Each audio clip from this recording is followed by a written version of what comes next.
अन्य नेता प्रतिपक्ष का विषय माननीय अध्यक्ष जी, इसको मैं बहुत तूल देना नहीं चाहता, तो मत दीजिए, आगे बढ़ते लेकिन ये सही है। हमारे राष्ट्रीय नेता से मिले, उन्होंने कहा कि हमारी दुकानें गिराई जा रही हैं, मुआवजा की बात नहीं हो रही। उन्होंने हमें कहा कि आप जाइए, उनसे मिलिए, उनकी क्या समस्याएं हैं सुन के आके हमको बताइए। मैं यहाँ से अपने नेता प्रतिपक्ष विधान परिषद के साथ जा रहा था, तो रास्ते में सीहा पार से ही कार्रवाई शुरू हो गई, क्योंकि जो पुलिस की गाड़ी लगाई गई थी कि आगे चलेगी, वो पीछे हो गई। मैंने कहा भाई क्यों पीछे हो रहे हो, आगे क्यों नहीं चल रहे हो? तो कहा मेरी गाड़ी खराब है। मैं सर्किट हाउस गया, वहाँ कोई बात नहीं हुई, लेकिन जब पाए हाथा पहुँचा तो आपके पार्टी के लोग, अगर पुलिस रोक देती तो कोई बर्ताव नहीं था। मैं संभल जाना चाहता था, आपने रोक दिया, मैं रुक गया। बहराइच जाना चाहता था, आपने रोक दिया, मैं रुक गया। आपके पार्टी के कार्यकर्ता वहाँ खड़े होकर के भटे भटे नारे लगा रहे थे, रोक रहे थे। हमारे आगे जो दो गाड़ी चल रही थी उसको तोड़ भी दिया। इसके बाद जब हम लोगों ने अपने लोगों को समझाया, हाँ कुछ मत बोलो, झगड़ा करने लड़ाई करने का अवसर नहीं है, हम धरने पर बैठ गए।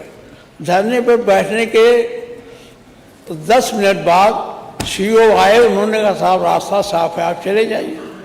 मैं चुपचाप चला गया, कोई किसी से कोई वहाँ नारेबाजी नहीं, कोई किसी को तेजना इस बात क्यों पूछता गया। इसके पहले जब हम लोग नहीं गए थे, तब शायद इसकी बात नहीं मुआवजे की हुई थी।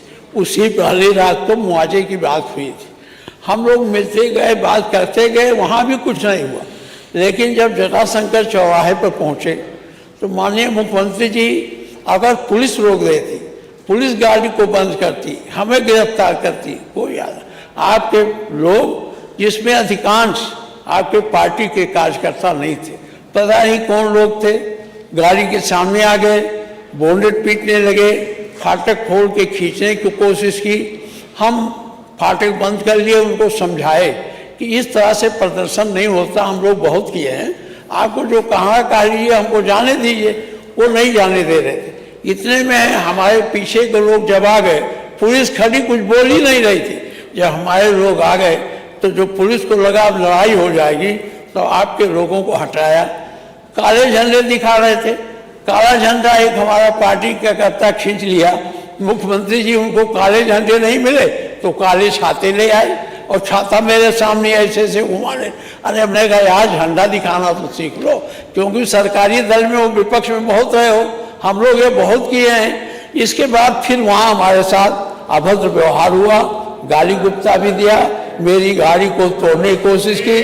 मैं पुलिस के बीच से मैं निकल गया, शांतपूर्ण ढंग से, बिना किसी उत्तेजना के, बिना किसी उसके, मैं चुपचाप चला आया।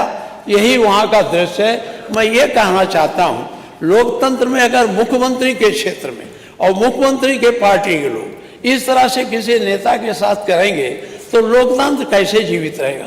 लोकतंत्र को बचाने की जिम्मेदारी आपकी है। ये मैं मानता हूं कि 10 मिनट में हटाने में हो सकता है सरकार का किसी का हाथ रहा हो, लेकिन आगे चल करके जब हम लोग कुछ बोल ही नहीं रहे थे, सारा मामला पार कर गए, 2 जगह रोक के गुंडाई की गई। यही बात मैंने प्रेस कॉन्फ्रेंस में कही थी।